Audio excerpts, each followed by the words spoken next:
नमस्कार, स्वागत है खबर दिन भर में। केकड़ी थाना पुलिस ने नाबालिग से दुष्कर्म के मामले में लंबे समय से फरार चल रहे 2 आरोपियों को गिरफ्तार किया है। आपको बताते चलें कि लंबे समय से वो लोग फरार चल रहे थे और आरोपियों को गिरफ्तार किया गया।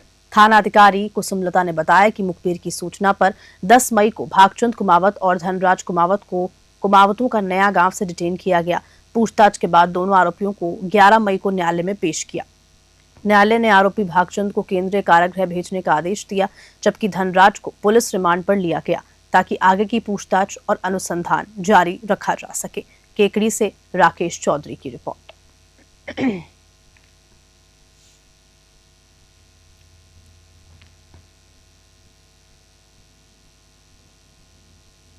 किशनगढ़ बास थाना क्षेत्र के गांव झिरंडिया के जंगलों में गत दिनों मिला एक व्यक्ति का नग्न अवस्था में अर्ध जला शव मिला था। शव की जांच कर रही किशनगढ़ बास थाना पुलिस को बड़ी सफलता मिली है।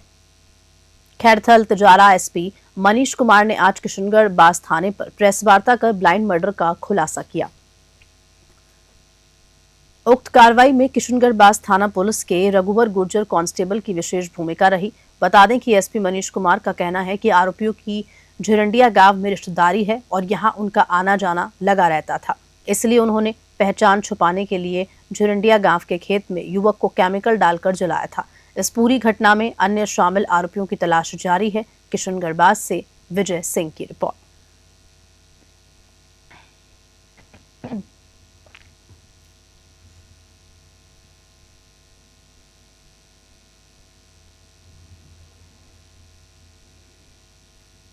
जैसा कि आप सभी लोगों को संज्ञान में है, 4 मई को किशनगढ़ बास थाना एरिया के अंदर एक लाश मिली थी जिसका हाथ कटा हुआ था और जिसके शरीर के ऊपर केमिकल से जलाया गया था इसको, और इसकी जो है शिनाख्त भी ना हो सके इसलिए इसके ऊपर केमिकल और एसिड डाल के इसको जलाया गया था। और जो है एक तरीके से हम इसे कह सकते हैं कि ये टोटल ब्लाइंड मर्डर था, क्योंकि जैसे कि ये जो मृतक था वो अपने एरिया का नहीं था और ना ही जो आरोपी हैं वो अपने एरिया के हैं। दोनों ही पक्ष जो है हरियाणा से हैं। तो सबसे पहली चुनौती तो हमारे पास में इसकी शिनाख्त की गई थी बॉडी की, और उसके बाद जो है आरोपी तक पहुंचना एक दूसरी चुनौती थी। तो इसी के तहत जो है हमारे किशनगढ़ बास थाने की टीम और साइबर सेल और हमारी कुछ जो है स्पेशल टीम के कुछ सदस्य जो हैं उन्होंने बहुत ही एक अच्छी कार्रवाई करते हुए, और मैं कहूँगा कि एक टोटली ब्लाइंड जिसमें कोई क्लू सामने नहीं आ रहा था, उसको एक बहुत ही अच्छे तरीके से इन्होंने सॉल्व किया है।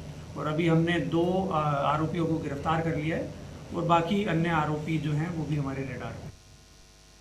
देवली शहर के जयपुर रोड स्थित आदर्श इंडियन पब्लिक स्कूल में सोमवार को सैकड़ों बालिकाओं को महिला अपराध और सेल्फ डिफेंस की ट्रेनिंग दी गई। इस कार्यक्रम में महिला कांस्टेबल रजिया व गायत्री ने बालिकाओं को महिला अपराध, क्राइम, अपनी सुरक्षा के बारे में जानकारी ली। बालिकाओं को हेल्पलाइन नंबर और राजकोप सिटीजन ऐप के बारे में बताया गया, जिससे वे अपनी सुरक्षा के लिए मदद ले सकती हैं। इस कार्यक्रम का उद्देश्य बालिकाओं को आत्मरक्षा के लिए जागरूक करना, वही महिला अपराध से बचने के लिए तैयार करना था। देवली से रोहित साहू की रिपोर्ट।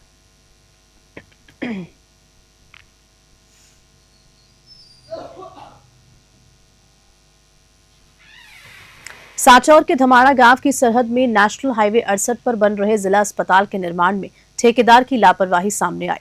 अस्पताल निर्माण में काम में ली जा रही बजरी कंक्रीट हाईवे से महज 1-2 फीट की दूरी पर खाली कर दी गई, जो बिखर कर हाईवे पर फैल गई। इससे दुपहिया वाहन फिसलने का खतरा बढ़ गया, तो वहीं भारी वाहन और सवारी बसों के लिए भी ये स्थिति गंभीर दुर्घटनाओं का कारण बन सकती है। इतना ही नहीं, ठेकेदार ने निर्माण कार्य के लिए पूरे प्लांट सिस्टम को भी हाईवे से कुछ ही फीट की दूरी पर स्थापित कर दिया है, जिससे वहां से गुजरने वाले वाहनों पर धूल और कंक्रीट के कण उड़कर गिर रहे हैं, जिससे दुर्घटनाओं का खतरा और भी बढ़ गया है। हैरानी की बात यह है कि ऐसे निर्माण कार्यों के लिए जरूरी चेतावनी बोर्ड भी यहाँ पर नहीं लगाए गए। प्रशासन और संबंधित ठेकेदार को कई बार इस लापरवाही से अवगत कराया गया है, लेकिन अब तक कोई ठोस कार्रवाई नहीं हुई। अब देखना होगा कि नेशनल हाईवे अथॉरिटी और चिकित्सा विभाग समय रहते इस समस्या का समाधान करते हैं या नहीं। सांचौर से ओम प्रकाश बांगड़पा की रिपोर्ट।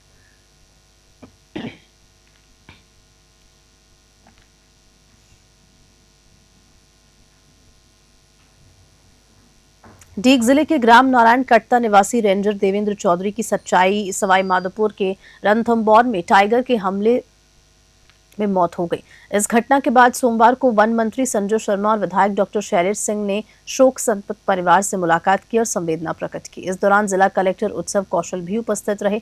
वन मंत्री संजय शर्मा ने कहा कि सीएम भजनलाल शर्मा इस हादसे को लेकर बेहद संवेदनशील हैं और परिवार को आर्थिक सहायता दी जाएगी। साथ ही दिवंगत देवेंद्र की पत्नी को शिक्षा विभाग में नौकरी दिलाने का भी आश्वासन दिया। परिवार ने बताया कि देवेंद्र अपने परिवार में अकेला कमाने वाला था और अपने पीछे बूढ़ी मां, पत्नी, 4 साल की बेटी और 1.5 साल का बेटा छोड़ गया है।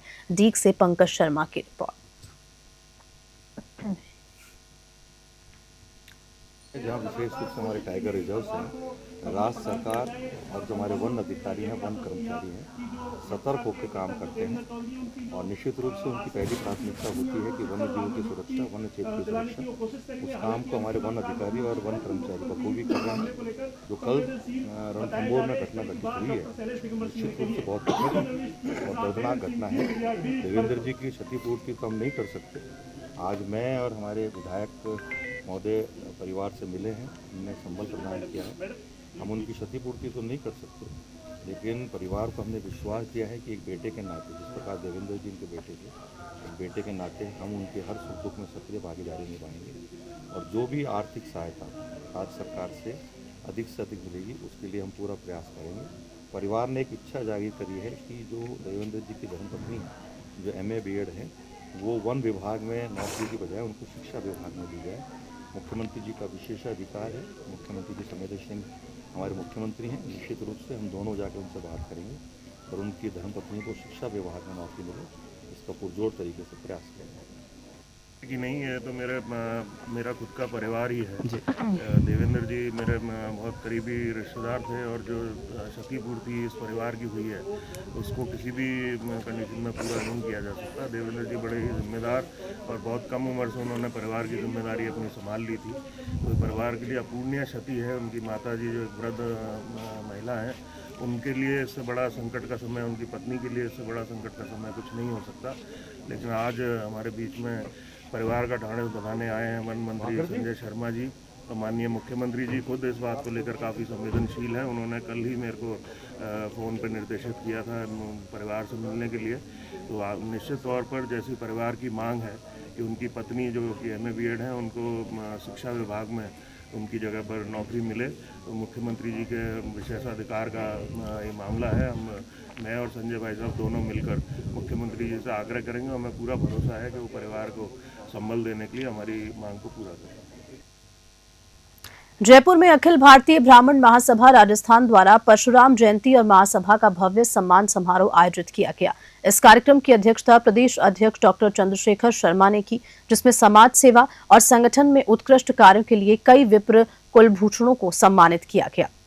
डीग जिला अध्यक्ष मोहन स्वरूप पाराशर को भामाशाह सम्मान से नवाजा गया, जिन्होंने 20,000 की धनराशि देकर 125 ट्रॉफियां वितरित की। इसके अलावा डीग जिला वरिष्ठ उपाध्यक्ष उमेश पाराशर, डीग जिला युवा अध्यक्ष मोहित जोशी, डीग जिला युवा अध्यक्ष पवन कुमार शर्मा, डीग जिला महामंत्री अर्चना शर्मा और विशेष आमंत्रित सदस्य बीनू जोशी सहित कई अन्यों को भी माला, पटका, साफा, प्रशिक्षित पत्र और शील्ड देकर सम्मानित किया।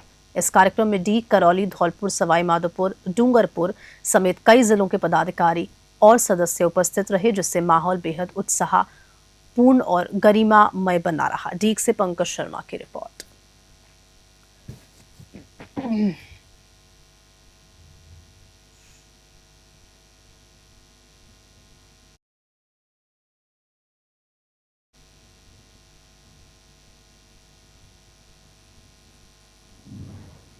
खबर के साथ खबर दिन भर में इतना ही। नमस्कार।